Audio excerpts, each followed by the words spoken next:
presidente del capítulo de electrónica del Consejo Departamental de Lima, el Colegio de Ingenieros, y quiero agradecer su presencia el día de hoy.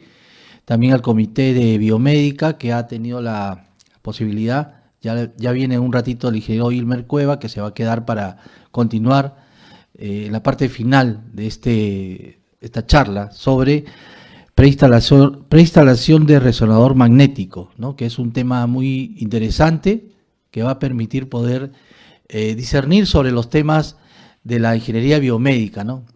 La ingeniería biomédica, pues, es una carrera, ¿no? El día de hoy ya es una carrera profesional, tiene una especialización y es la integración, pues, de la mecánica, la electrónica, la parte eléctrica, la parte de comunicaciones, las redes, ¿no? Entonces, creo que es parte de una estructura que el país, pues, está desarrollando a lo largo de toda digamos, esta competencia, ¿no? Y el ingeniero biomédico, los equipos biomédicos son parte de una realidad que debemos ya implementar en nuestro país, darle fortaleza a ese aspecto, ¿no? Entonces, en pandemia, pues, la ingeniería biomédica, pues, tuvieron en muchos países del mundo un desarrollo interesante. Pero el día de hoy necesitamos que nuestro país, pues, ya incursione en lo que es la telemedicina, el telediagnóstico, la teleconsulta, ¿no?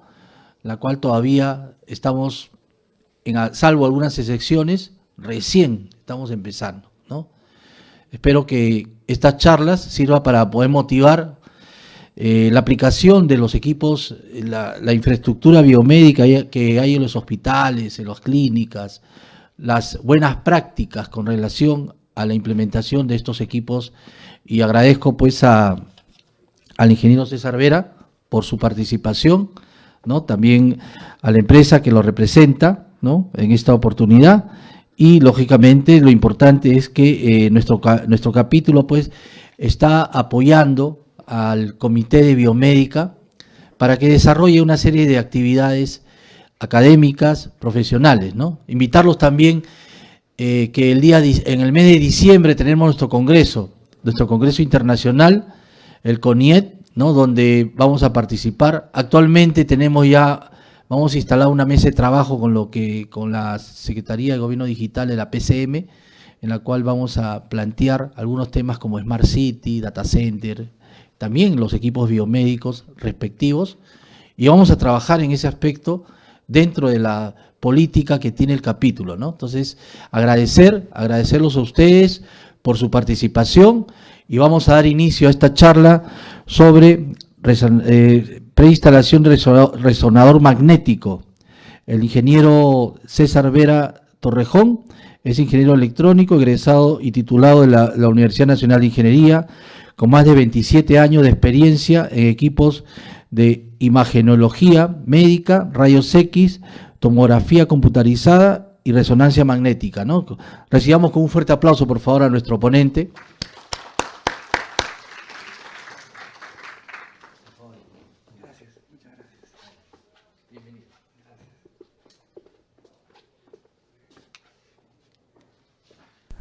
Buenas noches, van a disculpar la voz.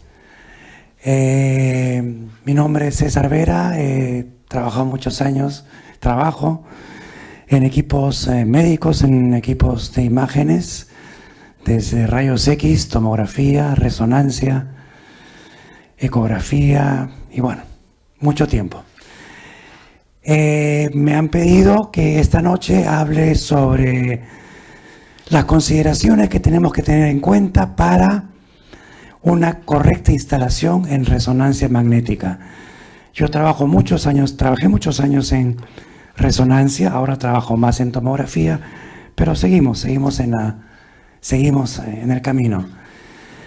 ¿Qué cosa es resonancia magnética? Bueno, vamos a ver un poco los principios de resonancia, principios básicos de un equipo, un resonador magnético.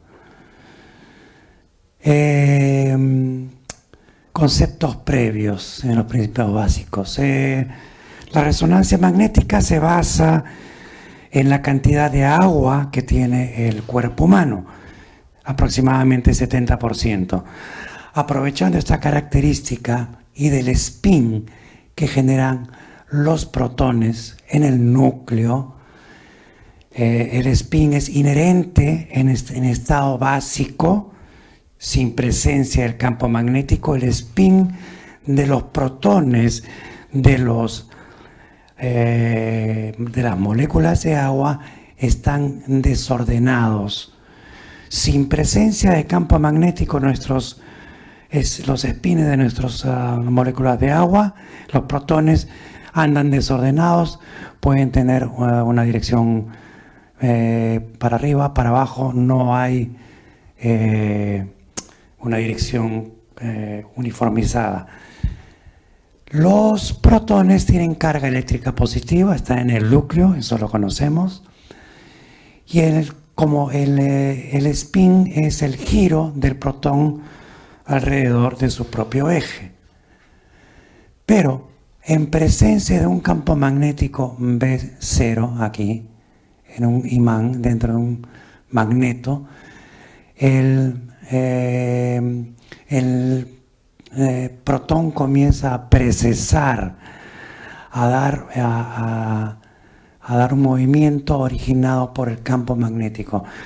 La frecuencia de precesión está determinada por la intensidad del campo magnético.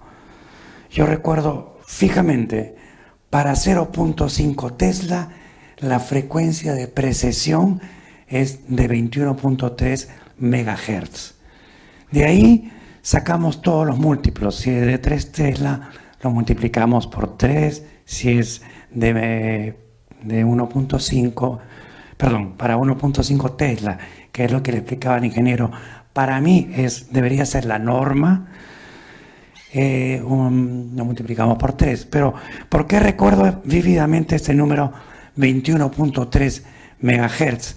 Porque era la frecuencia de medio Tesla que en los años 90 trajimos al Perú, bueno, en mi antiguo trabajo, el primer resonador comercialmente útil. Era un resonador pequeño de medio Tesla, de helio. Por eso recuerdo exactamente ese número. Y de ahí salen todas los siguientes frecuencias a la que precesa el protón en presencia de un campo magnético. Entonces, ¿cómo obtenemos imágenes de resonancia magnética?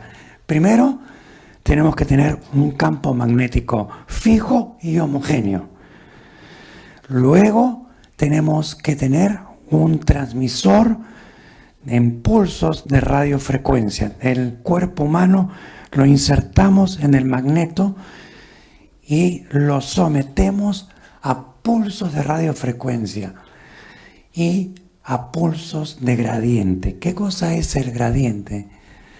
El gradiente es el equipo que modifica el campo magnético en pulsos, identifica el plano de corte, identifica la secuencia y tiene que estar coordinado con el pulso de radiofrecuencia.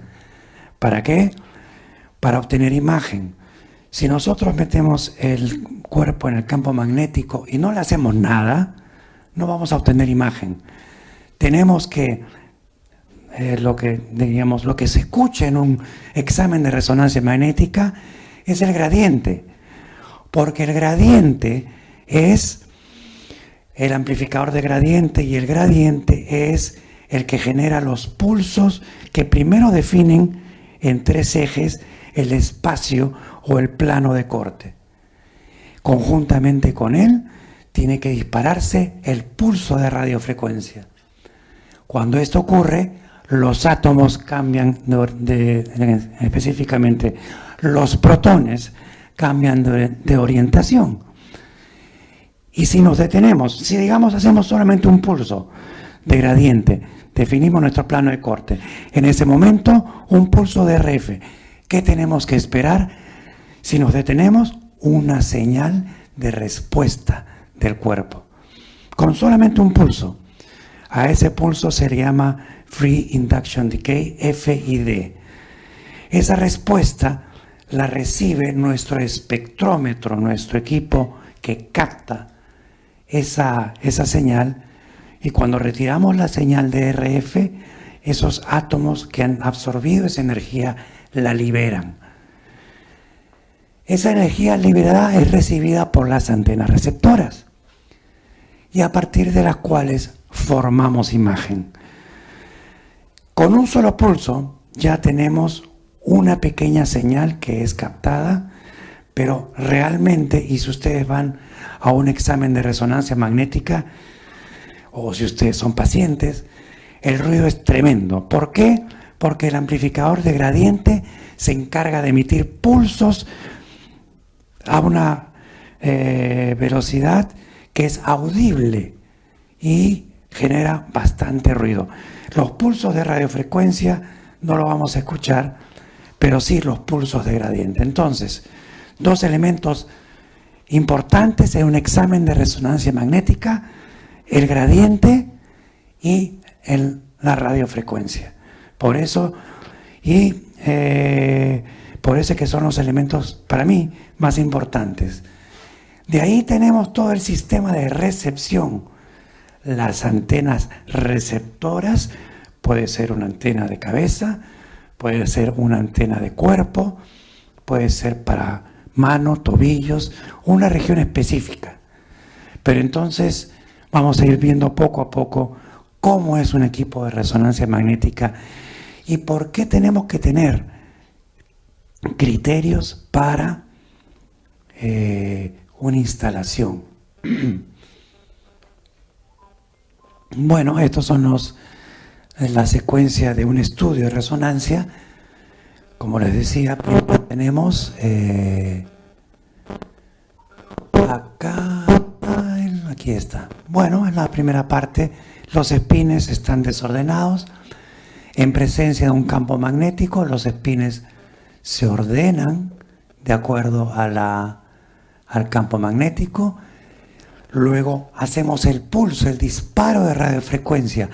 Algunos de estos espines van a girar, dependiendo si es un pulso de 90 o de 180 grados, pero van a variar y se van a presentar de esta forma,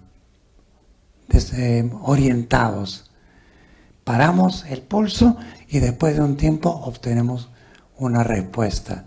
Algunos de los espines, los que precesaron a la frecuencia del pulso que yo le di, van a dar una señal. Y nuestro espectrómetro y nuestra computadora y nuestro reconstructor nos van a dar la imagen final. No todos los elementos que están, por ejemplo, en este cerebro van a darnos señal. Y la forma como nosotros hicimos la secuencia de pulsos nos va a dar una imagen diferente a otra. Por ejemplo, el más sencillo es densidad protónica, es decir, yo hago mi secuencia de pulsos para que la cantidad de protones en esa masa presentes me generen una imagen. Y esa es la secuencia que se parece más a la tomografía dentro de resonancia magnética. Y esa es también la diferencia. En tomografía usamos rayos X, etc. Pero en resonancia no. Usamos pulsos de gradiente, pulsos de radiofrecuencia, secuencias especiales y obtenemos del cuerpo que emite señales que necesitan ser captadas por las antenas receptoras. Bueno, aquí está un equipo de resonancia magnética. Este equipo, por ejemplo, hay tantos tipos, magneto permanente, magneto resistivo. Este es un magneto superconductor. ¿Qué tenemos aquí? Tenemos la bobina de gradiente, lo que le dije, que no es más que una arreglo en 3 dimensiones, en el eje X, en el eje Y y en el eje Z. ¿Por qué? Porque nos interesa que nuestra secuencia de pulsos defina mi plano de corte espacial. Solo quiero que con mis primeros pulsos de gradiente y RF, un corte me responda a esos pulsos. Tenemos el magneto o el imán, que en este caso parece ser superconductivo, y tenemos la bobina de radiofrecuencia, que en este caso vendría a ser la body coil, la antena de transmisión de cuerpo, la principal, que está concéntrica con la antena, la bobina de gradiente. El imán, como es superconductivo, está, digamos, encapsulado en un baño de helio líquido. ¿Cuál es entonces la clave de que el imán sea superconductor? El helio líquido.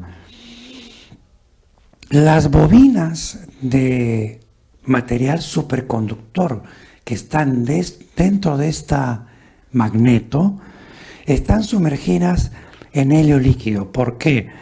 Porque a 4 Kelvin, casi la temperatura más baja, casi el cero absoluto, a 4 Kelvin el material superconductor sostiene, permanece, mantiene altas corrientes.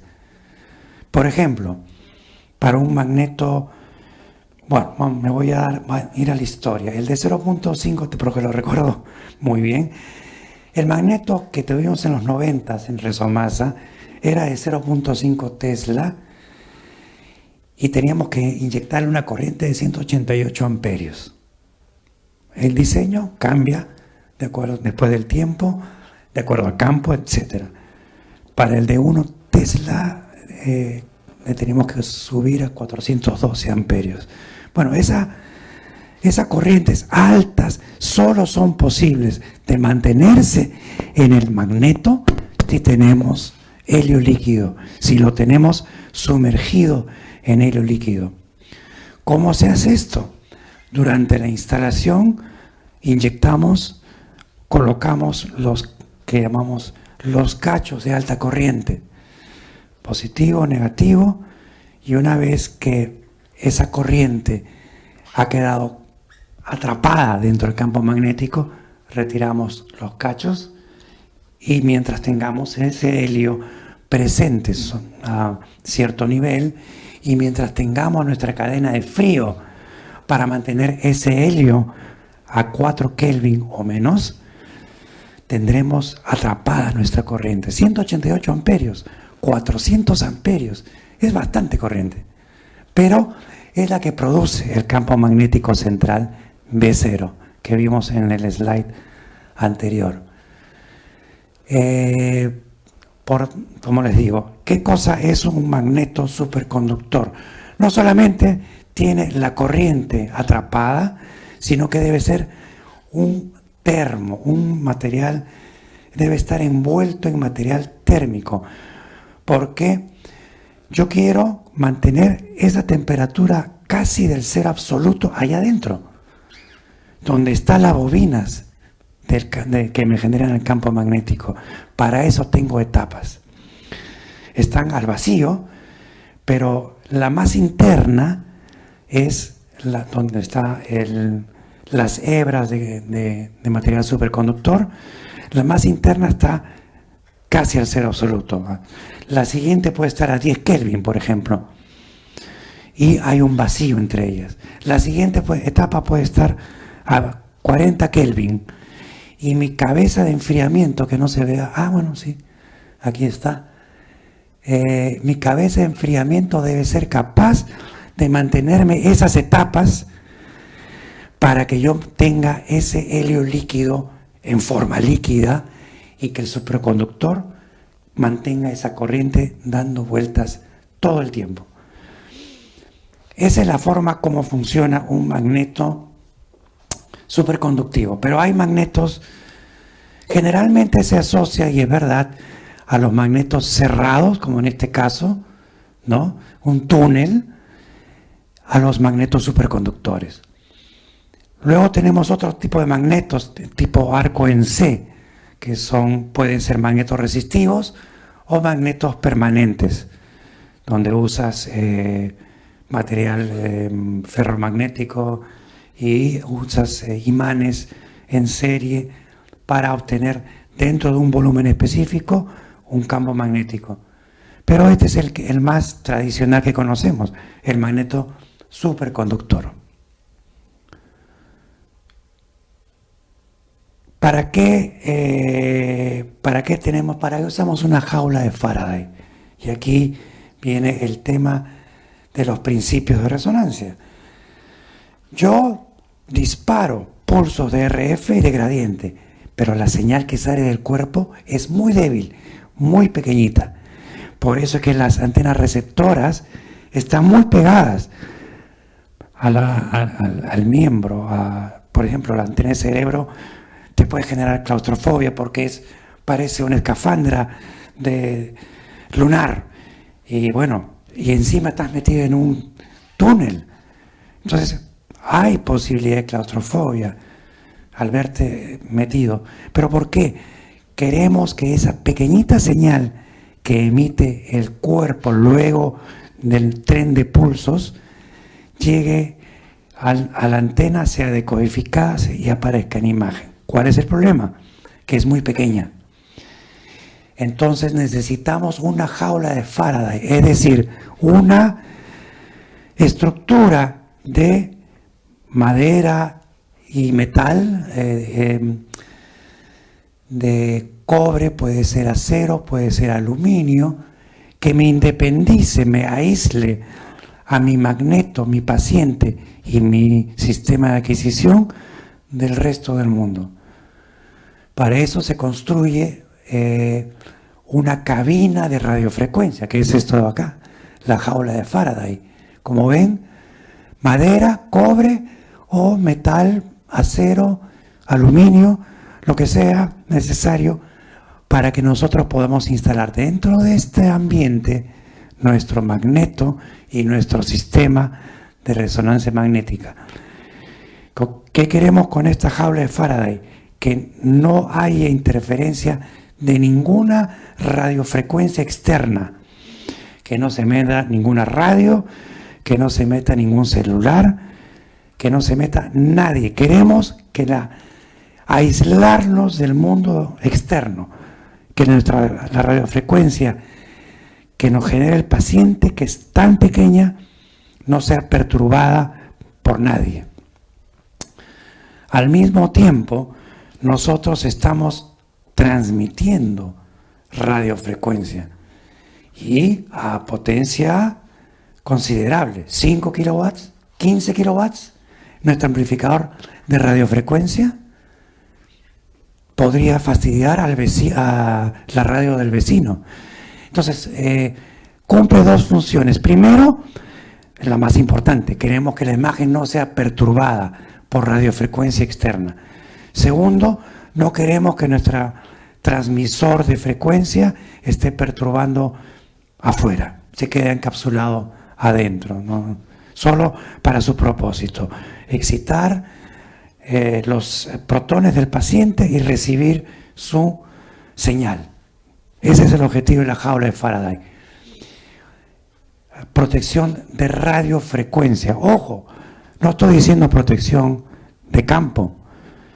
El campo magnético va a atravesar, las líneas de campo magnética pueden atravesar la sala de radiofrecuencia, la jaula de Faraday, que es nuestra sala de examen. Puede hacerlo, pero nosotros no queremos que la señal sea perturbada por frecuencias externas. Entonces construimos una cabina completa que va a encapsular todo nuestro sistema de resonancia magnética. Y ahí está. Las partes de un resonador magnético, una de las primeras cosas que se hace es construir la jaula de Faraday. Generalmente otro proveedor. Hay proveedores que construyen jaula de Faraday. Y bueno, ¿cómo se hace? ¿Cómo lo hacen? Dentro de una estructura, una sala, generalmente alta. Siempre pedimos por encima de los 3 metros, 2,80 metros para arriba. ¿Por qué? Porque el magneto es alto y la torreta del magneto más alta y tenemos que trabajar encima. Y bueno, la jaula de Faraday es lo que acá se llama RF cage o cabina de radiofrecuencia. Como vieron en la imagen anterior, eran láminas de cobre, de aluminio o cualquier material que impida que ingresen radiofrecuencia. En el piso también, si se fijaron en la imagen anterior, el piso también tiene aluminio, cobre, porque queremos un encapsulamiento total. Entonces le damos esta especificación al cliente. Queremos que nuestra jaula de Faraday, fíjense esta altura, a ver, retrocedamos, 2,61 metros para el techo, el falso techo, y de ahí en adelante más altura. ¿Por qué? Porque nuestro magneto llega casi, y la torreta llega casi ahí al cielo, al falso techo, y por encima tenemos que trabajar nosotros. ¿Qué hacemos? Cargamos helio, colocamos los cachos de alta corriente, nuestra electrónica está ahí arriba, en la torreta, nuestro sistema de protección del magneto también está ahí arriba, queremos protegerlo, queremos que esté dentro de la jaula de Faraday. ¿Cuánto pesa un magneto superconductor? De 2 a 4 toneladas. ¿Cuánto pesa un magneto permanente? 20 toneladas. Es totalmente diferente. Acá estamos presentando, y esta alocución va sobre todo en los magnetos superconductivos. Bueno, entonces comencemos con la jaula de Faraday. Necesitamos especificaciones para el piso. Necesitamos cierta dureza del piso, inclusive para el constructor de la jaula de Faraday, porque él nos tiene que dar los lugares donde vamos a colocar los apoyos del magneto. Aquí, que son piezas de aluminio, pero acá falta todavía dibujar que la jaula de radiofrecuencia es completa, encapsula en las 3 dimensiones a todo mi sistema. ¿Qué más tenemos? Bueno, acá vamos a hablar de las partes del resonador. Ahí está, visto desde arriba, tenemos el magneto, nuestra torreta, nuestra mesa de paciente, nuestra consola de operador, y atrás tenemos la sala de máquinas. Generalmente un amplificador de gradiente, un gabinete que tenga el amplificador de radiofrecuencia, o a veces el mismo amplificador de radiofrecuencia puede ser tan grande que es un gabinete solo. Tenemos nuestro sistema de refrigeración del sistema completo. El magneto superconductor es casi un ser vivo. ¿Por qué lo digo? Porque desde que se fabrica está con helio líquido, y es decir, está recibiendo energía negativa. El magneto, desde que se envía de la fábrica, se envía lleno de helio líquido, viaja en avión con una válvula especial, pero ya está recibiendo como receptáculo, como termo, energía en negativo, que tenemos que conservarla. Para eso hay un sistema de refrigeración. ¿Qué es lo primero que hacemos? En cuanto llegue el magneto, conectarlo a nuestro sistema de refrigeración, es decir, nuestro chiller y nuestro distribuidor de agua y nuestro compresor de helio, nuestro cryocooler, y conectarlo porque queremos conservar al máximo nuestro helio líquido. Es lo primero que se hace cuando se ingresa el magneto a la sala, conectarlo al sistema de refrigeración. Entonces, uno de los gabinetes es el sistema de distribución de agua, que no solamente sirve para la refrigeración del magneto. Ahora que tenemos gradientes que calientan, los tenemos que refrigerar por agua. El magneto, el gradiente, hasta el amplificador de RF, tendríamos que refrigerarlo con agua si es necesario. Entonces, uno de los gabinetes principales es el gabinete de distribución de agua, otro de los gabinetes principales es el gradiente, otro es nuestro espectrómetro o la electrónica de transmisión, recepción de RF y pulsos. Y básicamente esos tres son los más importantes. Tenemos el magneto superconductor, la puerta de RF por donde ingresa el paciente, y otro de los elementos importantes que están acá, el tubo de quench, que es el tubo de desfogue en caso de emergencia cuando ocurre un percance y perdemos el campo magnético súbitamente. Si lo perdemos, toda esa corriente que está atrapada va a calentar el helio líquido y va a generar una presión tremenda. 1 litro de helio líquido puede producir 77 litros de helio gaseoso. Imagínense la pérdida súbita de campo magnético. Todo eso se va a calentar ese helio líquido que va a generar una presión tremenda que tiene que salir por algún lado. Sale por la chimenea, por el tubo de quench.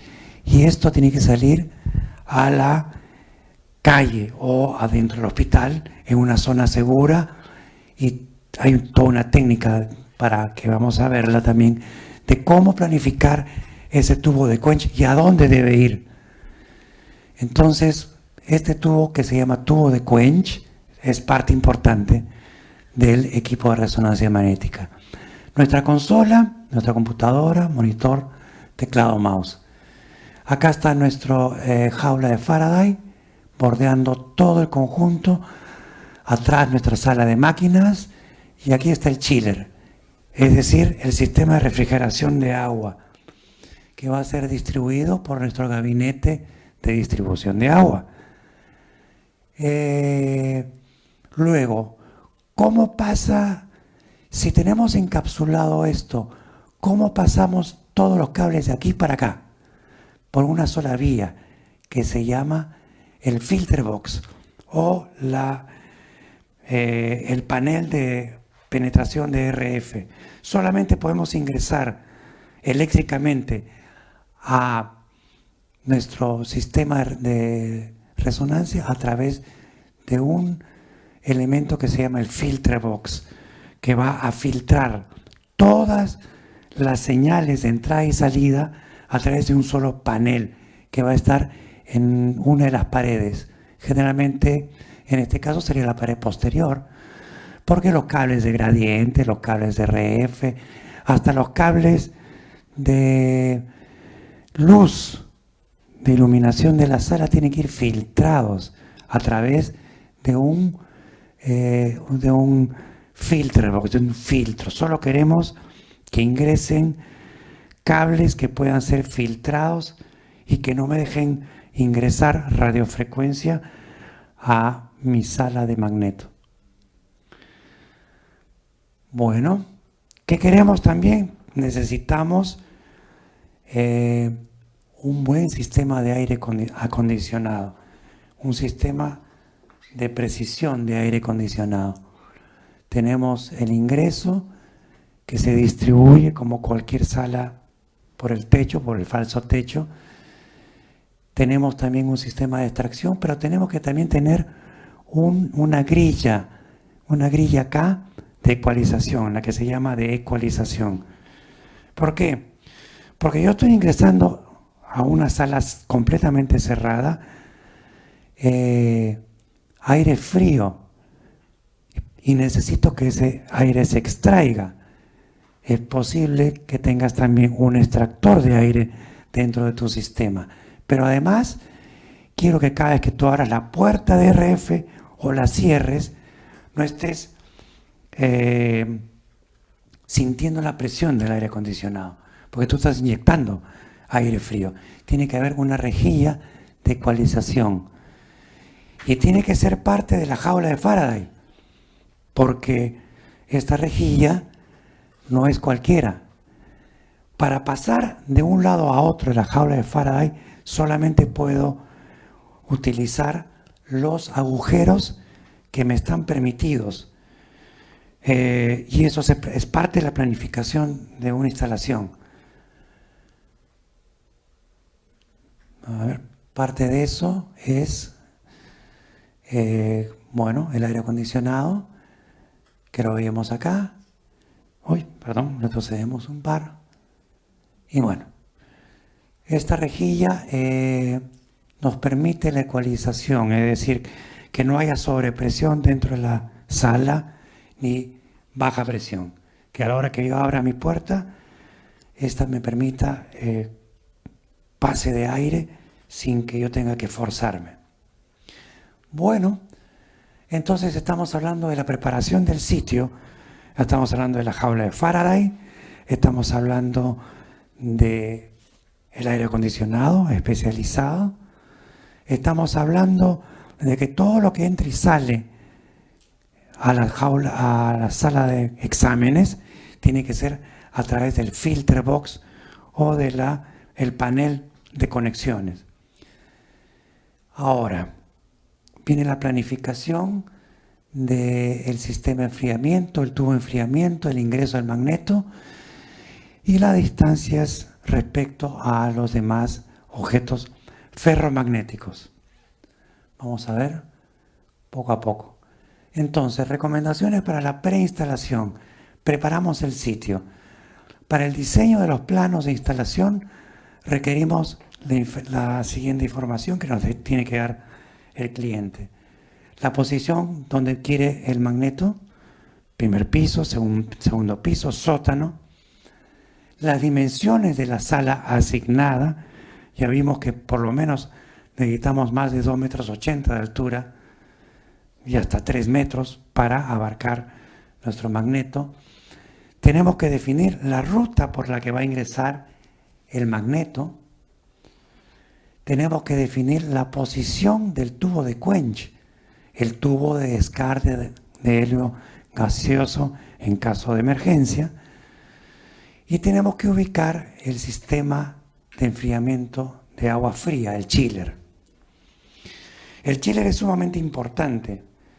Lo primero que les dije que se instala cuando metemos el magneto es el chiller, el sistema de distribución de agua, el criocompresor, las mangueras y conectar la cabeza de enfriamiento del magneto.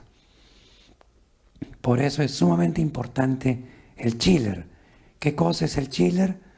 Es una refrigeradora de agua.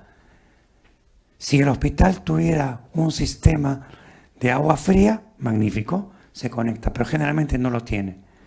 Entonces, el equipo, el resonador, viene con una refrigeradora de agua, con un chiller. Bueno, esas son las recomendaciones de preinstalación. Ahora, ¿qué cosa tenemos cuando tenemos un magneto, tenemos un campo magnético? Queremos una homogeneidad dentro del túnel y no queremos que los objetos ferromagnéticos o los objetos en movimiento como vehículos, buses, camiones, trenes, subterráneos, ascensores u otro tomógrafo u otro equipo en movimiento perturbe la homogeneidad de campo magnético que tanto nos ha costado calibrar durante la instalación.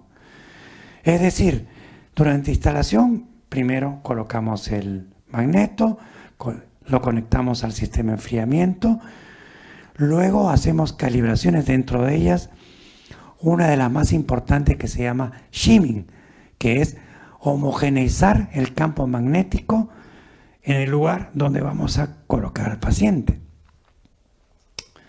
Entonces, no queremos que ni vehículos pequeños, autos, ni buses, camiones, tráfico pesado, ferrocarriles, subterráneos, metros o ascensores nos perturben nuestro campo magnético.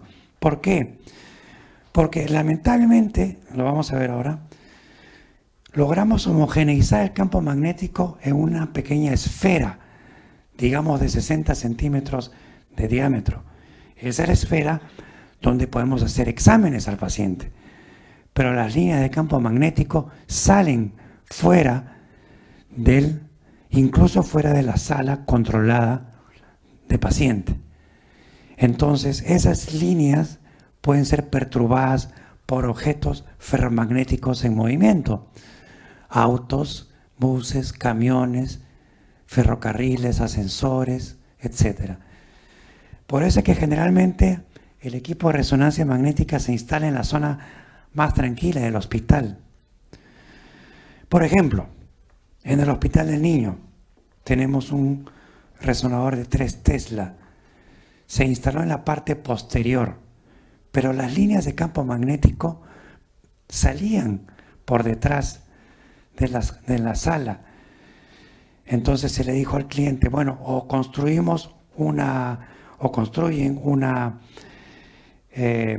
jaula adicional, no jaula de Faraday, sino planchas de hierro silicoso para que las líneas del campo no salgan demasiado de este espacio que ya era grande, o me aumentan el espacio de la sala. Y así ocurrió. Hubo que aumentar el espacio de la sala hacia atrás, porque era un magneto de 3 Tesla. El magneto de 3 Tesla, digamos que las líneas de campo magnético salen mucho más allá que un magneto de 1.5 Tesla, que es, digamos, para mí un estándar. Pero en ese caso era 3 Tesla. Lo que hicieron fue aumentar la sala. Entonces la parte de atrás es tremendamente grande y hubo que modificar, felizmente en el primer piso, hubo que modificar la espalda del hospital. Bueno, estas son las líneas de campo magnético. En estas líneas, vista de lado, vista de perfil, ¿verdad? Este es mi magneto, acá, y esta es la mesa de paciente. Fíjense, la línea que más me interesa es observar la línea de 0.5 militesla, la línea de 5 Gauss. ¿Por qué? Porque esa es la línea que puede afectar ¿cómo se llama? Pacemaker, la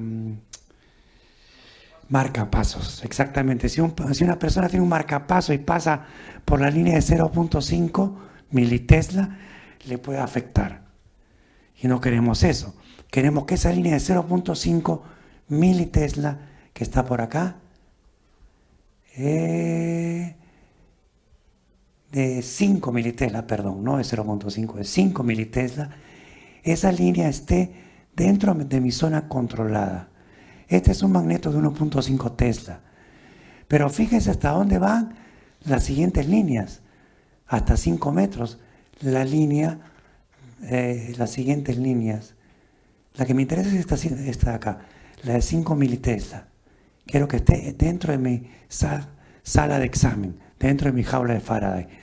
Las otras salen inevitablemente. Esta de 0.1, por ejemplo, miren hasta dónde va. Y los objetos ferroresonantes, como autos, ferrocarriles, etc., no pueden estar cerca de estas líneas porque van a afectar el campo en general y lo que más me interesa, lo que yo ya calibré, la homogeneidad de campo cerca al isocentro, cerca al centro principal del magneto. Entonces, por eso hay tablas que se le da al cliente de que no queremos, que queremos que el equipo esté en una zona tranquila, en un patio, en una zona separada de otros equipos que puedan perturbarlo, sobre todo la homogeneidad de campo. Fíjense ustedes, la línea de campo también van para abajo y para arriba y sobre todo para el frente y para atrás. Caso, Arequipa, magneto de 1.5 Tesla. Estaba en una zona donde dijimos, bueno, no va a pasar nada porque se excavó inclusive un pedazo del cerro para el proyecto. Pero después aparecieron vecinos arriba y comenzaron a modificar el campo magnético. Es decir, queremos que siempre, bueno, cuando se instaló el equipo no había vecinos, no había urbanización. Y además estábamos casi dentro, bien metidos en el cerro. Se cortó parte del cerro y dijimos, aquí no va a pasar nada. Pero ocurrió. Los vecinos de arriba comenzaron a cortar también el cerro y a hacer sus casas y a colocar sus autos y comenzó a afectar la calidad de imagen. O, por ejemplo, caso Clínica Ricardo Palma. Estábamos en el sótano, pero arriba estaba el estacionamiento. Cada vez que entraba un auto me afectaba el campo magnético principal, donde yo ya había hecho shimming. Resultado, me afectaba la calidad de imagen. Entonces, fíjense, y esto no es posible de evitar, estas líneas de campo magnético saliendo fuera del magneto. Lo que sí es importante es que la zona controlada, la zona de 5 militesla, esté dentro de la sala de examen. Porque no quiero que me afecte a personas que estén circulando y que tengan marcapaso. Esa es la razón principal. Bueno, recomendaciones de preinstalación, la potencia eléctrica que requerimos. Como todo equipo grande, como un tomógrafo, requerimos cierta potencia. Esta de acá, por ejemplo, para un equipo 1.5 Tesla, con gradiente grande, un gradiente, por ejemplo, doble cabina de gradiente, necesitamos 150 kVA. Es bastante. Es lo que le pedimos a un tomógrafo, por ejemplo. Luego, ¿cuál es nuestro voltaje? 380 con neutro y tierra. Puede ser 380, 400, 415, dentro de un cierto límite, pero los cables que ingresan al gabinete principal son de 5 líneas, 380, neutro y tierra. ¿Qué pedimos? Bueno, de 50 a 60 Hz, no hay problema en eso. Por ejemplo, Chile tiene 50 Hz, no hay problema. Nosotros 60 Hz. Pero sí, para nosotros es importante la puesta a tierra. Necesitamos una resistencia para RF menor de 1 ohmio, nuestro pozo de tierra. Los demás equipos, Protected Earth, pueden ser, digamos, los gabinetes a 4 ohmios, pero una jaula de RF tiene que tener un buen pozo de tierra. Al final, tiene que ser un buen pozo de tierra menor a 1 ohmio. ¿Por qué? Para protección de radiofrecuencia. Nuestra jaula de Faraday tiene que ser colocada con una puesta de tierra importante, bien medida, para evitar interferencias. Luego la temperatura en la sala de magneto, donde está el paciente, no es muy exigente, 18 a 22 grados. Y tampoco en la sala de máquinas, 18 a 26, sala de operador, no es muy diferente de un tomógrafo. Nuestra humedad relativa de 40 a 60%, En nuestra sala de máquinas, del 30 al 75%. No está muy lejos de lo que normalmente pedimos a un tomógrafo. Pero la tierra sí es importante. Y bueno, nuestro tablero de distribución, el principal de 380 con una corriente con un circuit breaker de 250 amperios, el principal, o sea, el que le llamamos el ramal, ¿no? Para nuestro equipo de resonancia, 125. El chiller, si va a estar conectado a nuestro tablero principal, por ejemplo, 50 amperios. La iluminación, toma corriente, 25. Cámara láser, ya no se estila mucho. Generalmente va conectado a un PAX. Nuestra reserva para servicio no está por gusto, 50 amperios. Esta de servicio es la que usamos para levantar el campo magnético. Es decir, dentro del tablero principal se requiere un circuit breaker que nos alimente con 50 amperios trifásicos a nuestro sistema que levanta el campo magnético. ¿Recuerdan que les dije los cachos de alta corriente que inyectábamos? Bueno, eso se alimenta con una fuente de alta corriente. Se hace durante instalación, lo vamos a ver en fotos. Pero esta reservada para servicio es esa. 50 amperios para ese aparato que se llama el equipo que levanta el campo magnético. Y luego el aire acondicionado de alta precisión, 100 amperios. Tenemos que tener entonces consideración para cada uno de estos componentes. Continuamos. Bien, ahí está el chiller. ¿Qué cosa es el chiller? Una refrigeradora de agua. Generalmente la queremos afuera, en lugares muy ventilados, que no le caiga la lluvia. Y acá no es un buen ejemplo, porque el aire caliente sale para arriba y acá hay un techo demasiado bajo. Es cierto que acá hay ingreso de aire, pero esto no es muy recomendable. Sin embargo, bueno, está en la foto. Este es el aire frío, el agua fría de ingreso y retorno. El agua fría, suministro, temperaturas 10 a 12 grados, el agua fría. Lo ideal es esto, el chiller afuera. Y fíjense que es un chiller grande. ¿Por qué? Porque ahora tenemos que enfriar el magneto, tenemos que enfriar el gradiente y el amplificador de gradiente. Antes, en los equipos más chicos se enfriaba por aire, pero ahora no. Ahora requerimos que el chiller sea capaz de suministrarnos suficiente agua fría para enfriar el magneto, el gradiente y el amplificador de gradiente. Es decir, chiller grande. Por eso es la potencia que estamos hablando acá. 100 amperios el chiller 50 amperios, es un chiller grande. Y luego acá ya están las fotos más bonitas, porque aquí está el tubo de quench, el tubo de salida de emergencia en caso de quench. Quench es el evento que no queremos en un equipo de resonancia magnética. Sin embargo, hay un botón de quench, que es el botón de emergencia, que está en la sala de examen.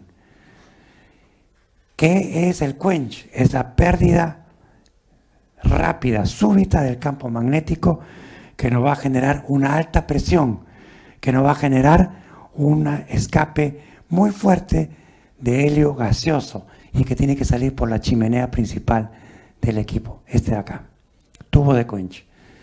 Es este de acá, encima de la torreta es este, y debe salir directamente a un área libre, puede ser la calle, si lo permiten, o puede ser dentro del hospital, dentro de un espacio controlado, porque en el momento que haya quench van a llamar a bomberos, va a haber todo un lío.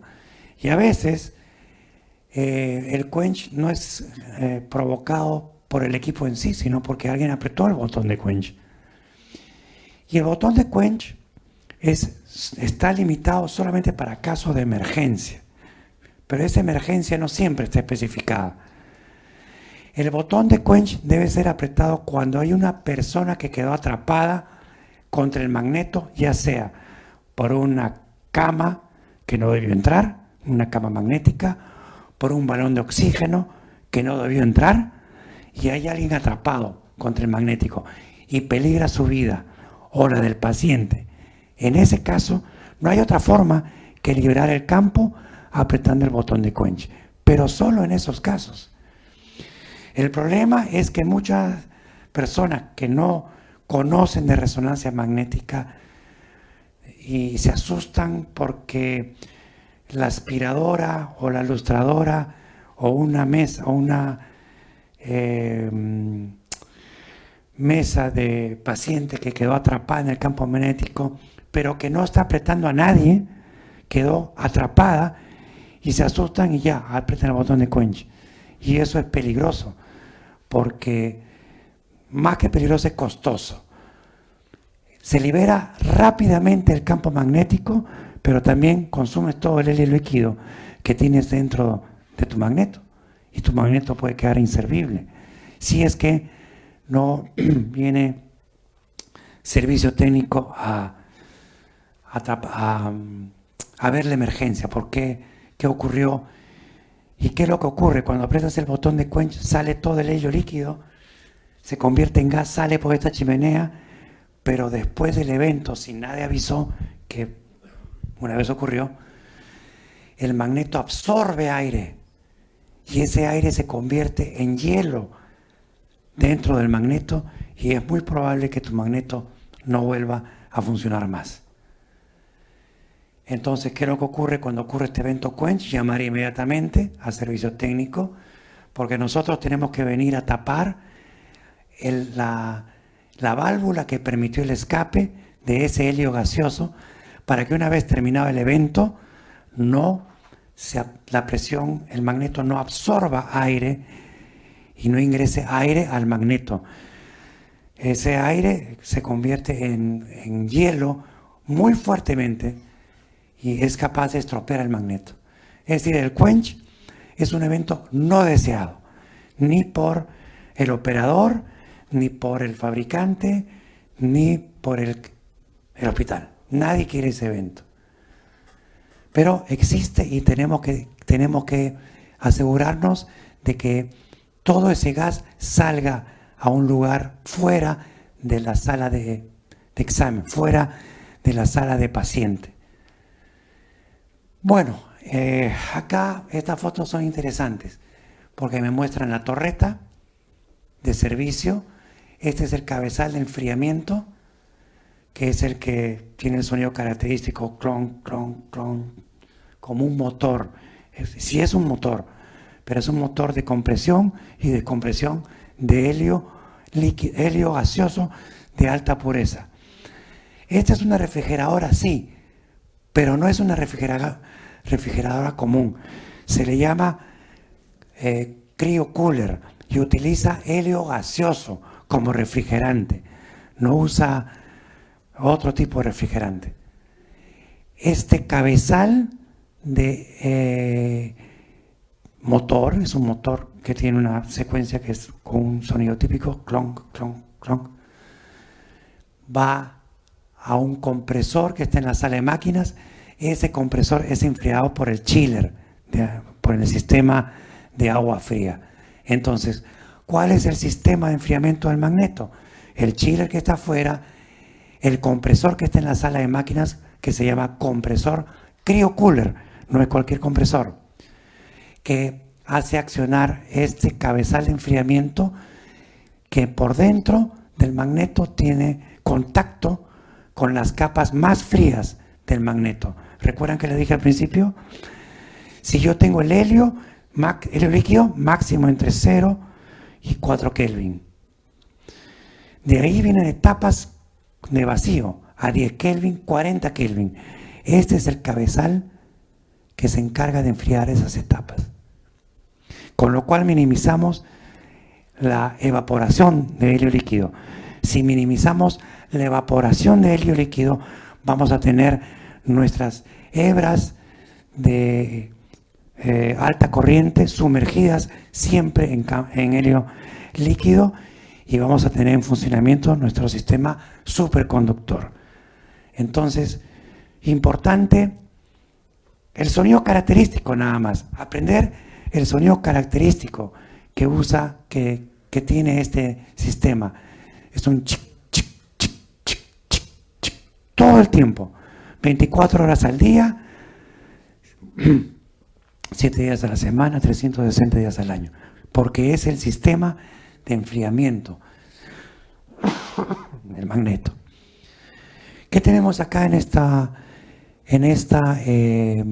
foto? Es interesante porque, como les dije, tenemos helio líquido, pero encima del helio líquido tenemos helio gaseoso a cierta presión. Quien se encarga de enfriar el cabezal se encarga de que este manómetro esté dentro de los rangos permitidos para la presión que está por encima del nivel del helio líquido. Este manómetro va conectado con nuestro Magnet Electronic Unit, este de acá, nuestra electrónica que protege el magneto.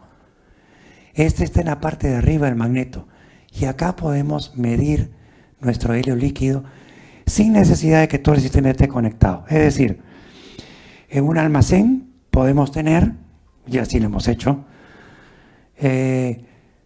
nuestro magneto con helio líquido conectado a un chiller pequeño, conectado al compresor, conectado al cabezal y conectado a este sistema de protección del magneto. Y entonces podemos tener en almacén, y de hecho lo hacen en la fábrica, nuestro magneto sin campo magnético, pero controlado por esta electrónica. Acá en estos dos puertos con un multímetro, y si apretamos este botoncito y si esta electrónica está conectado a 220, podemos medir la cantidad de helio líquido que tenemos sin campo magnético, es decir, en almacén. Esa es la ventaja de esta electrónica, y este además tiene el sistema que hace el quench. Esta es la electrónica a la que le llegan los botones que uno presiona para hacer quench. Esta es la electrónica que también nos avisa si hay sobrepresión o baja presión en el magneto. Este es uno de los salvadores del magneto, la electrónica del magneto. Aquí están las mangueras que van al cabezal de enfriamiento, que tienen helio gaseoso de alta pureza. Aquí está la torreta, y fíjense ustedes en este más y este menos. Estos son los conectores de alta corriente. Por aquí, cuando instalo el campo magnético, por aquí ingreso mis cachos de alta corriente y levanto mi campo. En este momento está cerrado porque o no hay campo magnético o ya terminó la instalación, pero estos puertos de corriente van hasta la parte de abajo, donde están las hebras, el circuito de material superconductor. Es decir, también si tú lo abres, sale helio gaseoso a alta presión, pero lo tienes que abrir para cuando ingresas los cachos de alta corriente. Y este es mi tubo de quench, por aquí sale, para arriba. Acá está mi cabezal de enfriamiento y estas son las mangueras de helio gaseoso a alta pureza, que es el refrigerante. Bueno, interesante porque no nos interesa tanto ver el magneto completo, me interesa esta parte, me interesa la torreta, donde está el sistema de enfriamiento, donde está el tubo de quench, donde está el manómetro por donde yo abro para hacer servicio al equipo. ¿Por qué? Porque si yo abro este puerto de alta corriente, bruscamente voy a tener mucha presión saliéndome de la cara. No, yo quiero bajar la presión. Abro este pequeño manubrio, esta pequeña válvula de bola, es eso, una válvula, y libero la presión para que a la hora que yo abra aquí no tenga tanta fuerza. Y si yo abro el magneto, no es peligroso para el magneto en sí, salvo que esté muy baja la presión. Para eso está el manómetro. El manómetro está, por ejemplo, marcando 100, y yo cuando quiero cargar corriente o liberar corriente, quiero llegar a 20 milibar. Entonces, digamos que su estado natural es 100 milibar.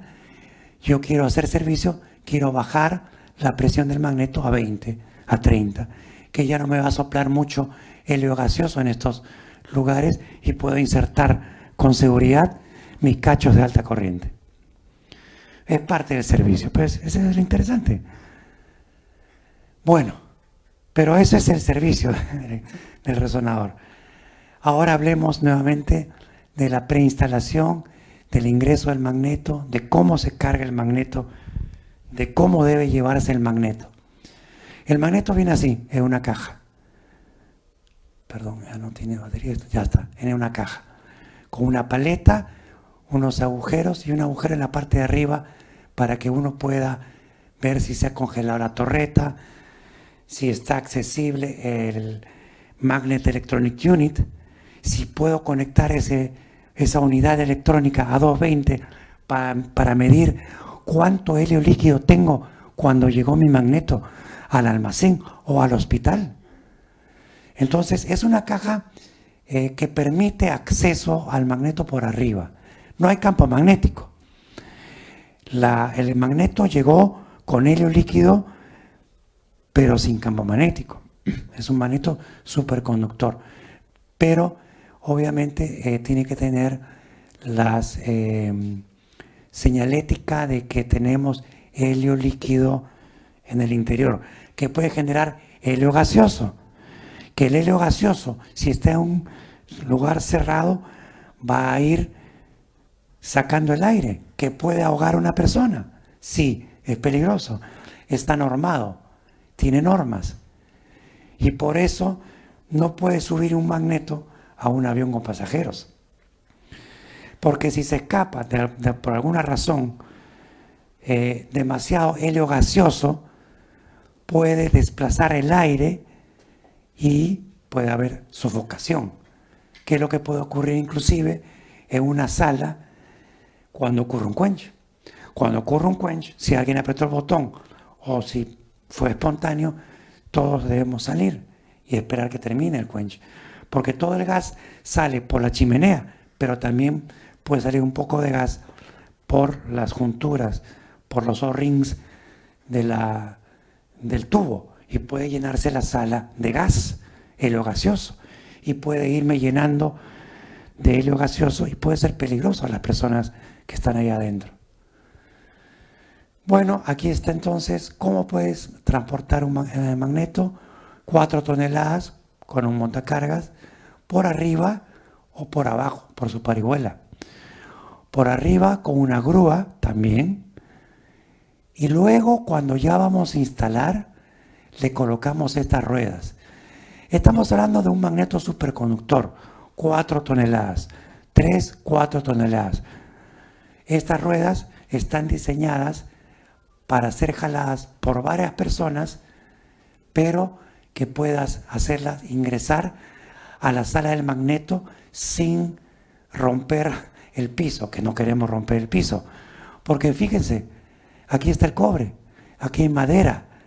El fabricante de la jaula de Faraday ya terminó su trabajo, nos dejó un espacio por donde ingresar y ingresamos jalándolo, pero no queremos romper este material, no queremos romper el cobre. Entonces son herramientas especiales para el transporte, dentro del hospital y dentro de la sala de magneto. Bueno, confirmación del sitio.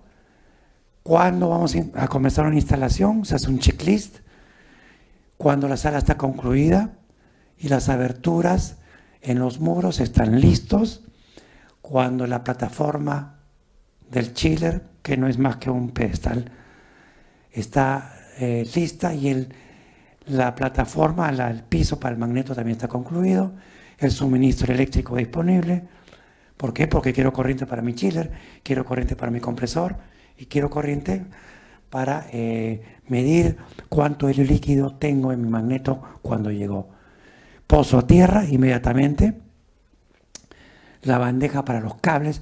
Ahora se estila las instalaciones con todos los cables por arriba.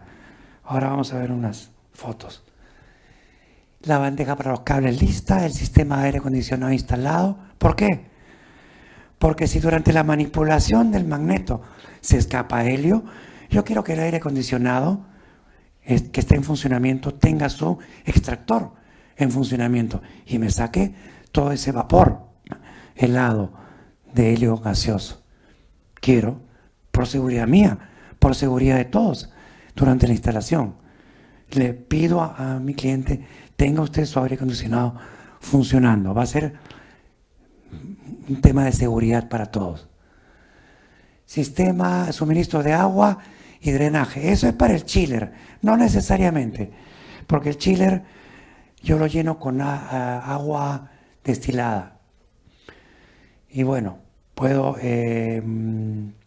llenarlo provisionalmente con agua de caño, pero no, lo ideal es llenarlo con agua destilada una vez que llega el chiller. A ver, ¿dónde avanza? Creo que se fue la batería. Ahí está. Bueno, recomendaciones para la instalación: tener un área segura para el almacenamiento temporal de las cajas, verificar la ruta de entrada del magneto. Recuerden que estamos transportando un sistema con helio líquido dentro, con helio gaseoso, que puede escapar. El magneto tampoco lo puedes inclinar mucho, porque recuerden ustedes que tienen helio líquido y está a cierto nivel. Si tú inclinas mucho el magneto, esa zona que estaba caliente va a generar vapor y va a salir por la parte de arriba. Es decir, todo eso se tiene que tener en cuenta. No puedes inclinar mucho el magneto, si no va a levantar presión y va a escapar. Contar con agua destilada suficiente, lo que les dije, 200 litros lista para el chiller, y planificar cuidadosamente las herramientas necesarias para cada etapa de la instalación. La primera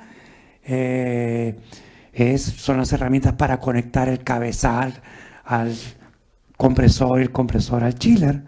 Eso no es difícil, pero luego viene el levantamiento del campo magnético. Ahí sí necesitamos que todo esté terminado. Perdón. Yo creo que se ya fue la batería. Siguiente, ¿dónde está el controlador? Ahí está. Bueno, recomendaciones para la instalación: confirmación del sitio, se envía el equipo. Nosotros, para evitar los problemas que había antes, primero enviamos los gabinetes, toda la parte electrónica, y cuando tenemos todo confirmado, jaula de Faraday, suministro eléctrico, etcétera, aire acondicionado, suficiente iluminación, espacio libre, recién enviamos el magneto. Son 2 etapas. Primero la electrónica y después, cuando todo está listo, señores, ya puede ingresar el magneto. Entonces se envía el equipo y lo primero que hacemos es lo que le dije: conectar la cadena de frío, el chiller al compresor, el compresor al cabezal. El cabezal ya está insertado el magneto.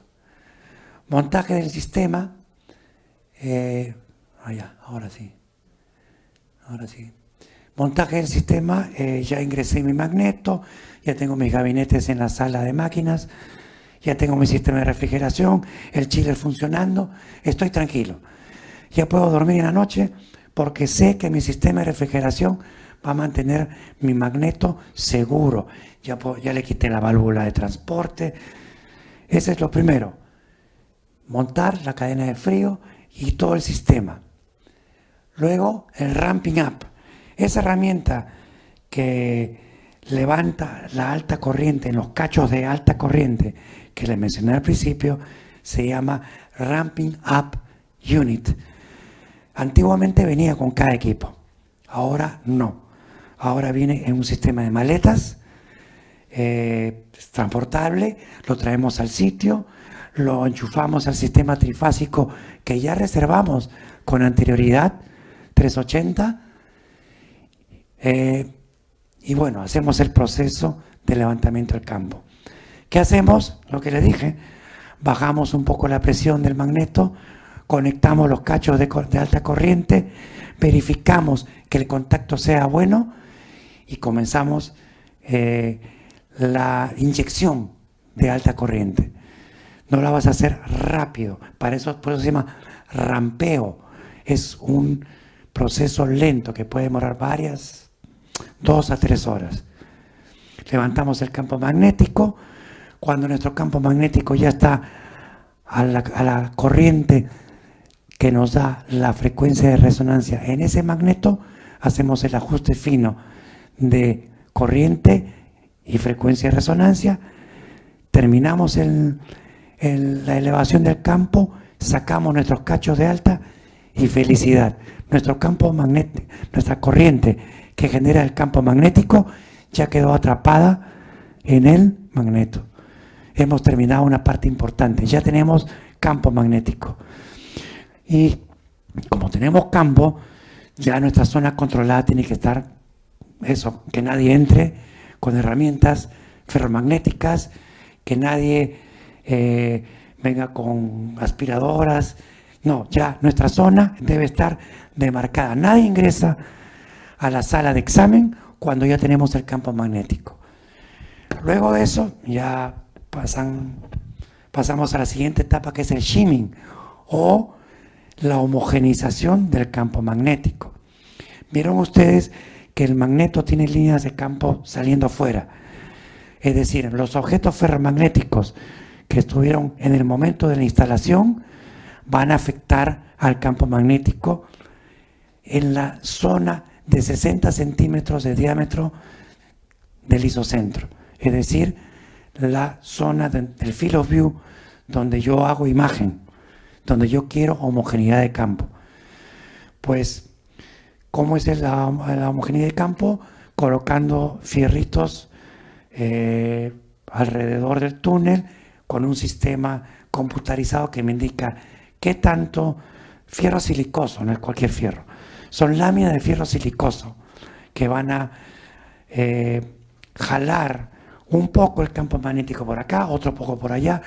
El programa es el que me dice cuánto de fierro acá, cuánto de fierro acá, de manera que mi esfera de 60 centímetros con centro en el isocentro tenga una homogeneidad del orden de las partes por millón. Es decir, 3, 4, 5 partes por millón, 7 partes por millón. Es decir, ¿por qué? Porque mi campo magnético, cuanto más homogéneo, mejor calidad de imagen.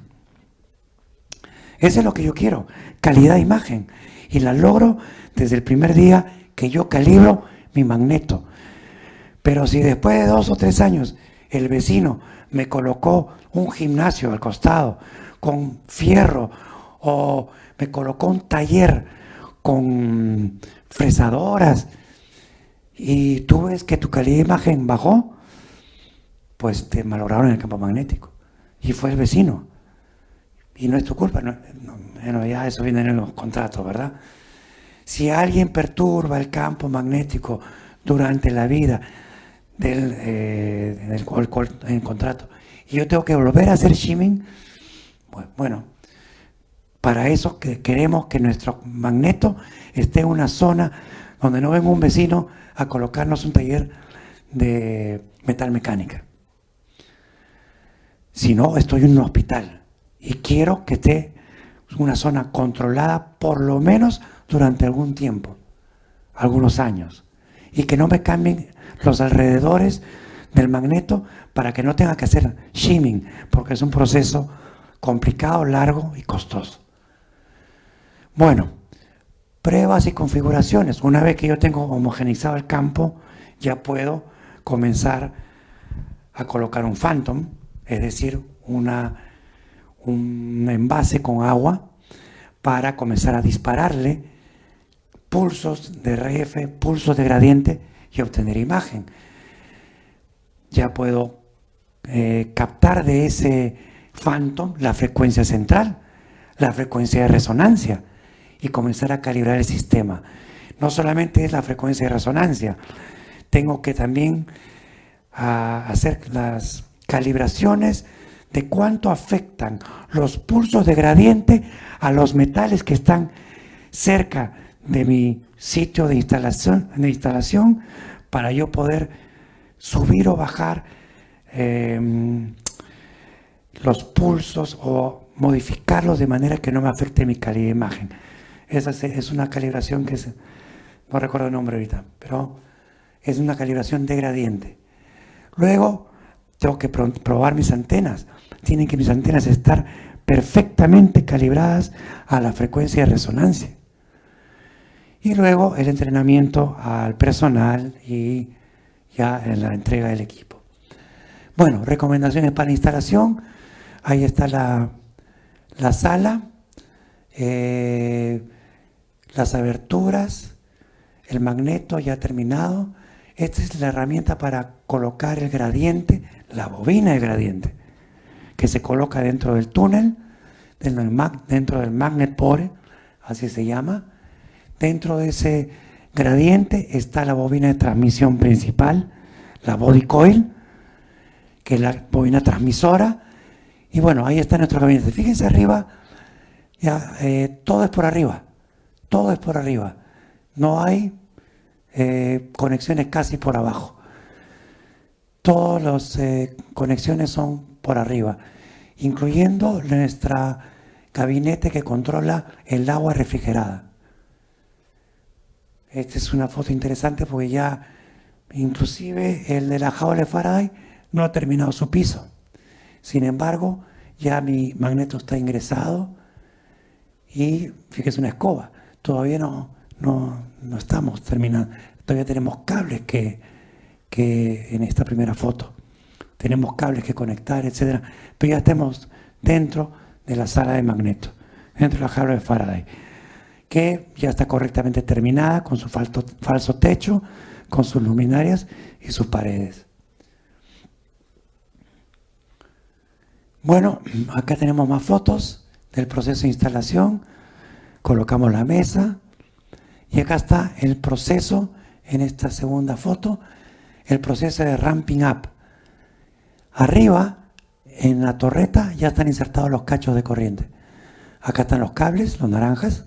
Este es un banco de resistencias y esta es nuestra fuente de alta corriente. Estamos afuera porque no queremos que nada perturbe nuestra subida de campo. Y acá comenzamos a chequear que el contacto de los cachos de alta corriente esté bueno y luego el proceso diagonal de subida de corriente y luego el ajuste fino de frecuencia.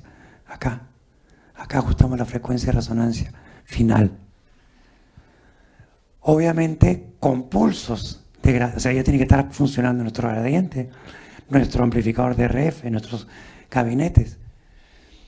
Y nuestros pulsos de corriente tienen que darnos la respuesta de qué tan cerca estamos de la frecuencia de resonancia que nos da la corriente. Aquí está ya todo terminado y bonito, con cubiertas. Acá está la torreta, pero ya con cubiertas. Las cubiertas son de material fibra de vidrio, plástico. A ver, la siguiente. Creo que se le fue la pila. Ahí está. Bueno, el proceso de instalación, ahí está el magneto terminado, la jaula terminada. Y ahí está el botón de quench. Este es el botón de quench, el famoso botón de quench, que no queremos que nadie apriete, que no sean circunstancias en las que la vida del paciente, del operador o de cualquiera corra peligro. Este botón solo debe presionarse en caso de verdadera emergencia, porque si no, Cuando aprietas ese botón, se va el campo magnético, se va el helio y puedes malograr tu equipo, que ya ha pasado. Siguiente slide. Ya no, creo que no queda nada. Bueno, aquí estamos nuestros compañeros y nosotros prestos para apoyarlos en todo el proceso de instalación y felices con la foto final cuando el equipo está instalado y listo para nuestro primer paciente. Yo creo que eso es todo. Bien, me extralimité. Creo que estoy apto para preguntas, si las tienen. Y este es el micrófono para preguntas.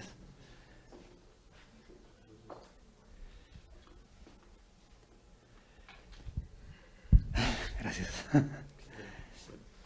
Tenemos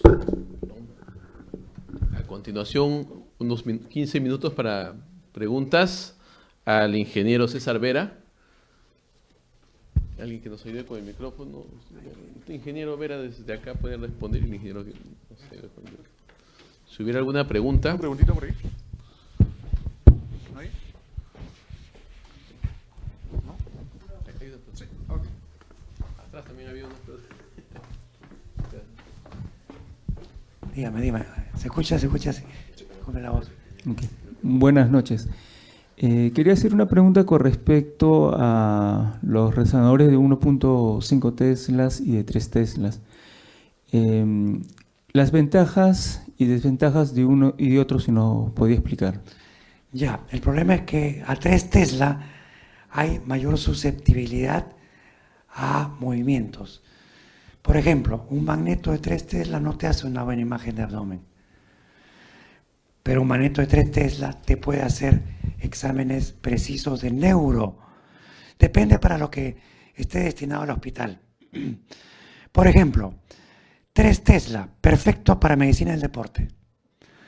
Rodillas, articulaciones, sobre pacientes que no se estén moviendo y donde generalmente la rodilla es la que se examina y el paciente está afuera. Pero abdomen, 3 Tesla, no va, no funciona bien. Cualquier pequeño, no puedes evitar que el paciente respire en un examen tan largo. Es un examen de 20 minutos, 25 minutos y el paciente respira. Por más que hay coordinación, gatilleo entre los disparos de gradientes y radiofrecuencia y la respiración del paciente, en un 3 Tesla abdomen, en cualquier movimiento se va a colar y hay mucho ruido en la imagen. Pero, por eso digo, depende de las aplicaciones del hospital. 3 Tesla suena bien, hay más señal. 3 Tesla tiene más señal que 1.5 Tesla, pero también tiene más ruido. Y también es más susceptible a los movimientos propios del cuerpo humano durante un examen. Ingeniero, buenas noches. Quería hacer una pregunta sobre el sistema de refrigeración, el chiller. ¿A qué distancia como máximo puedo alargar o puede estar ubicado?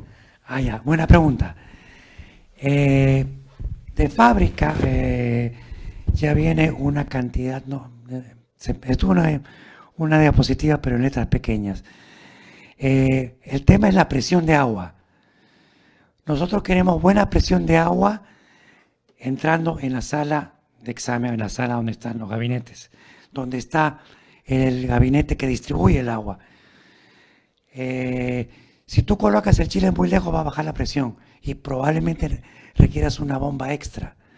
Si tú colocas el chiller en un 5.º piso y tu equipo está en el primero, vas a necesitar una bomba. Generalmente cerca, donde también yo pueda saber que está funcionando. Que en el mismo piso, cerca de la sala de máquinas. ¿Por qué?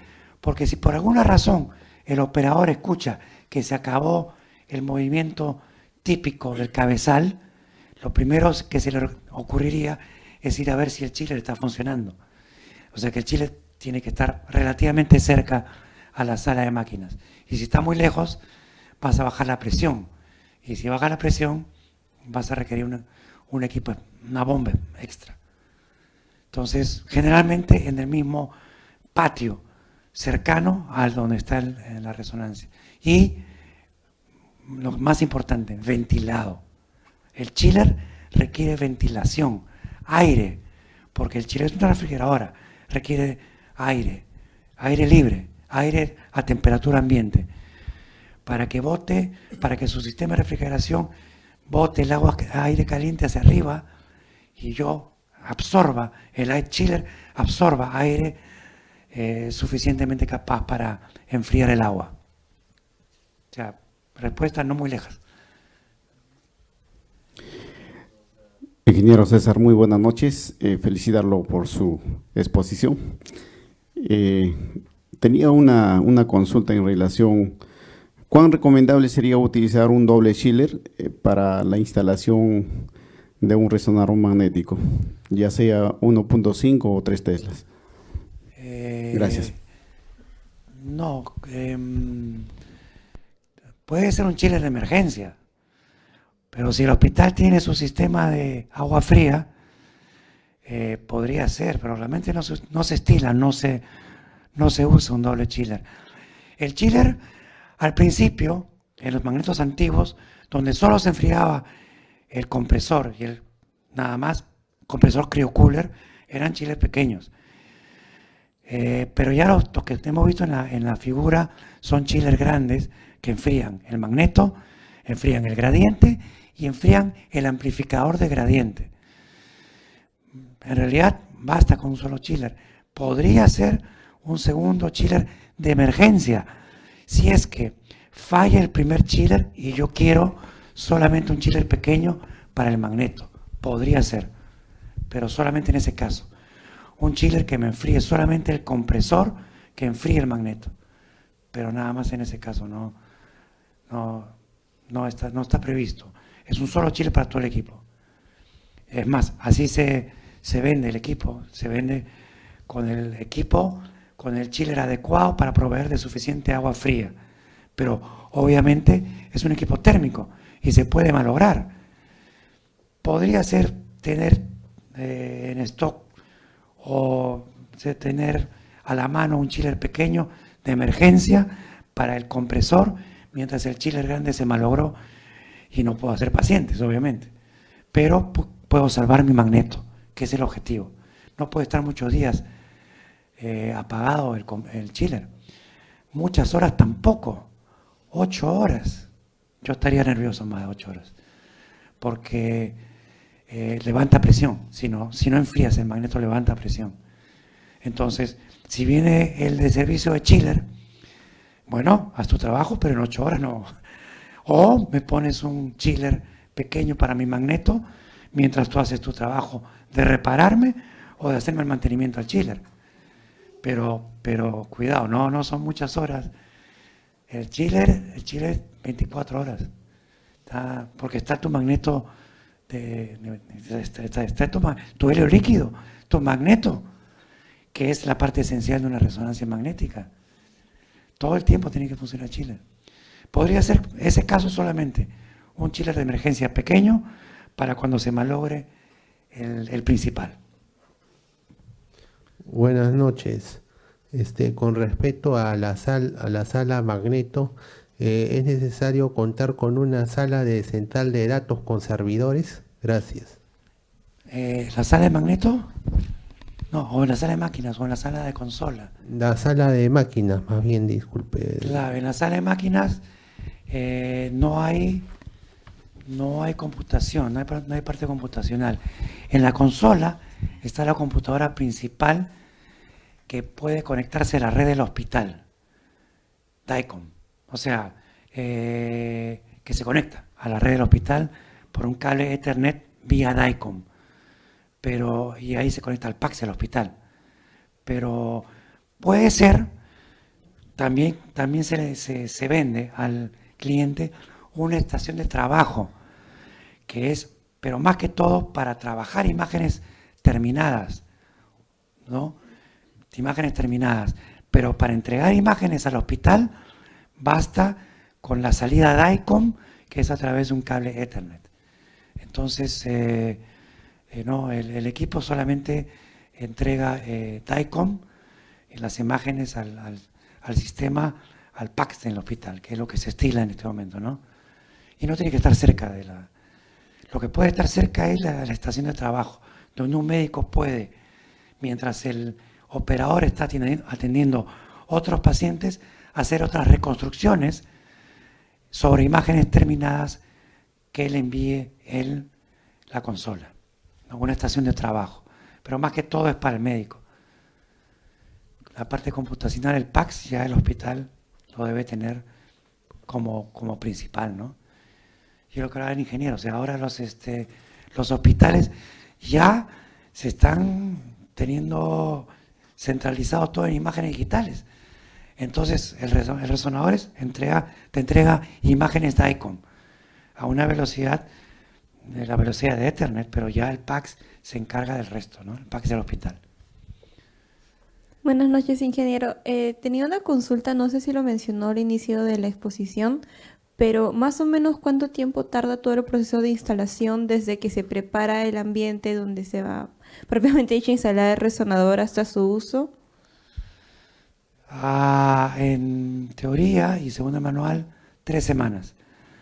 Desde que todo esté listo, desde que me dan corriente, desde que me dan la jaula de Faraday terminada, porque el que construye la jaula de Faraday no se va. Él espera que nosotros metamos el magneto para cerrar el agujero por donde ingresó el magneto. Y él toma un día en cerrar eso. Claro que lo tiene prefabricado, pero se toma un día más o 2.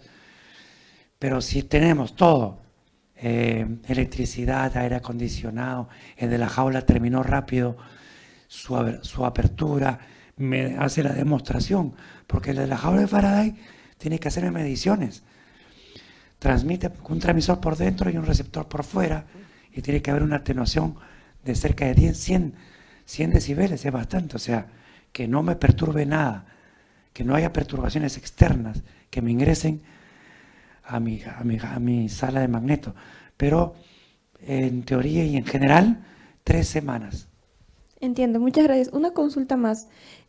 Una vez que se tiene instalado el equipo, se han realizado las pruebas con el Factoma, ¿hay algún tiempo como un periodo de prueba para verificar de que el equipo realmente esté funcionando correctamente fuera del periodo de garantía que tiene? Por supuesto, no es solamente entregar el equipo calibrado al doctor, al médico, a los tecnólogos. Hay un periodo de capacitación. Y bueno, mi marca, disculpen, tiene en Perú a los capacitadores esperando que terminemos de instalar para entrar inmediatamente ellos desde el primer día a enseñar cómo se maneja el equipo correctamente. Otras marcas, no sé, pero nosotros sí. Tenemos a los tecnólogos especializados en aplicaciones acá en Perú esperándonos. A los instaladores. ¿Ya terminaste? Ya quiero comenzar con el primer paciente. Bueno, es mi marca, lo tenemos. Otras marcas podrían decir lo mismo, no estoy seguro, en Perú. Yo tengo otra pregunta. En los diseños que en su experiencia ha instalado los, ¿cómo se dice? Los grupo electrógeno, ¿es necesario para Sí. eso? Esa es la primera pregunta. Y la otra es, digamos, en un mismo ambiente quiero hacer, tener 2 resonadores, uno de 1.5 y de 3 teslas. ¿Es posible? No. Gracias. No, porque no puedes tener 2 equipos de frecuencias diferentes en una sola jaula de Faraday. La jaula de Faraday, no sé si se entendió, está diseñada. Es separado, no en una sola misma jaula, Ay, sino ay, me ay, refiero en un claro. ambiente de diagnóstico, por decirlo así. Sí. ¿Qué condiciones tengo que tener Sí. o consideraciones? No, sí, puedes tener un resonador frente al otro. Puedes tener inclusive 2 resonadores compartiendo la misma cabina de operador, claro. Pero cada resonador de frecuencia diferente. La jaula de Faraday está diseñada en base a la frecuencia de resonancia. Es más, tú no puedes meter un cable así nomás. Hay agujeros, pero tú no puedes meter un cable a la jaula de Faraday, a la sala de magneto, porque se convierte en una antena. Hay guías de onda. El de la jaula de Faraday te deja una guía de onda para que, primero para pasar, por ejemplo, el equipo de inyector, ya pasa su fibra óptica a través de esa guía de onda. Es decir, si no lo expliqué bien, lo repito, la jaula de Faraday está en base a la frecuencia de resonancia del equipo. Y sí puedes tener en un mismo ambiente dos resonancias, una al frente de otra, y de propósitos diferentes. Puedes tener un resonador abierto y un resonador cerrado. Un resonador abierto acá a tu derecha para pacientes claustrofóbicos y un resonador cerrado para pacientes que pueden soportar el examen de resonancia magnética sin problemas. El resonador abierto, es como les expliqué, es una estructura en C con dos polos, uno encima del otro, con un espacio mucho más amplio. Pero generalmente el resonador abierto es de bajo campo. Los nuestros son de 0.35 Tesla. Y los resonadores cerrados ya ahora son de 1.5 Tesla para arriba, ¿no? Y con respecto al grupo electrógeno, es deseable que lo tenga el hospital, obviamente, porque un apagón de más de 8 horas, 10 horas un día, que suele ocurrir, y sobre todo en provincias, yo no quiero que mi sistema de enfriamiento esté más de 8 horas sin el sistema de enfriamiento. Me voy a poner nervioso. Voy a estar nervioso. Si tienes el sistema de enfriamiento apagado por 2, 3 días, puede provocar un quench. Porque la presión del helio líquido, estando presente el campo magnético, puede crecer tanto que puede romper la válvula y ya está. Quench, se fue todo. Y eso sucedió en equipos que se han descuidado en la pandemia. Todos se fueron y nadie se percató de si el sistema de enfriamiento estaba funcionando o no. Regresaron después de meses y el equipo estaba muerto. No puedes tener el sistema de refrigeración apagado muchos días. Pocos días, no muchas horas. Entonces un grupo electrógeno es deseable en el hospital. Ingeniero Vera, una pregunta.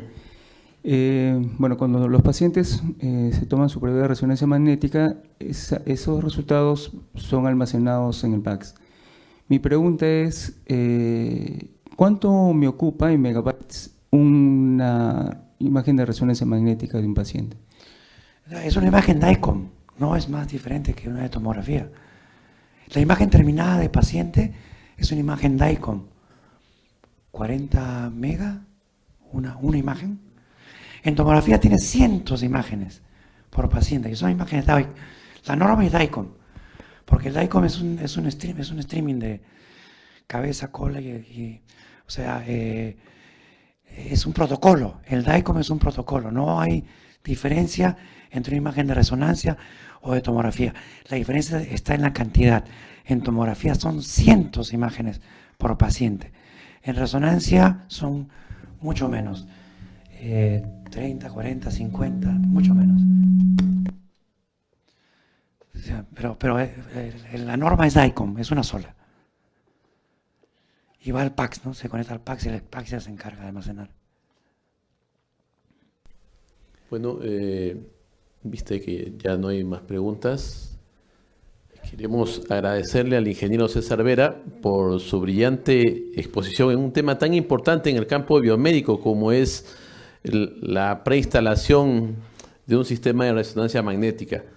Ingeniero César Vera, de parte del capítulo de Ingeniería Electrónica y de parte del Comité Especializado de Ingeniería Biomédica, le otorgamos el presente certificado. Muchísimas gracias. Ingeniero, para la fotito. A ver, me puedo una foto. Por acá, para adelante, para que salgan las banderas. Puedo mostrarle.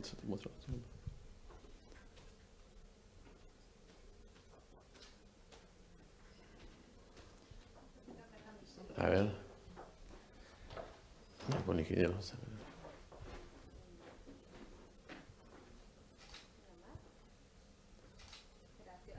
Gracias, gracias. Y yo quería, antes de terminar, como ustedes saben, el Comité Especializado de Ingeniería Biomédica ya tenemos más de un año instalado, realizando diferentes tipos de eventos académicos, científicos, y también impulsando la difusión y la importancia de la ingeniería biomédica dentro del campo hospitalario y de la sociedad.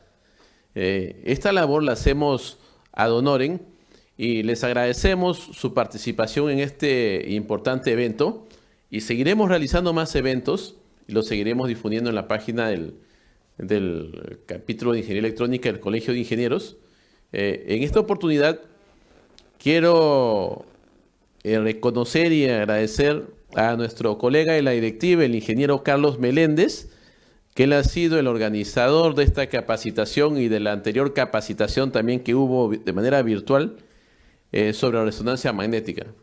El ingeniero Carlos Meléndez, no sé si puede acercarse por acá, la gente lo conozco. El ingeniero Carlos Meléndez es miembro de la directiva del Comité de Ingeniería Biomédica y hay que reconocer este importante trabajo que hacemos a honor. Gracias, ingeniero. Bueno, les agradecemos. Ingeniero, una foto por acá con nuestro colega Carlos Meléndez.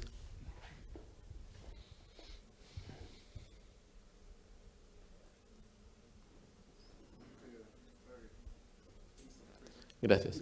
Gracias a todos. No sé si podríamos acercarnos un poco a las primeras filas para tomarnos una foto, si fueran tan amables.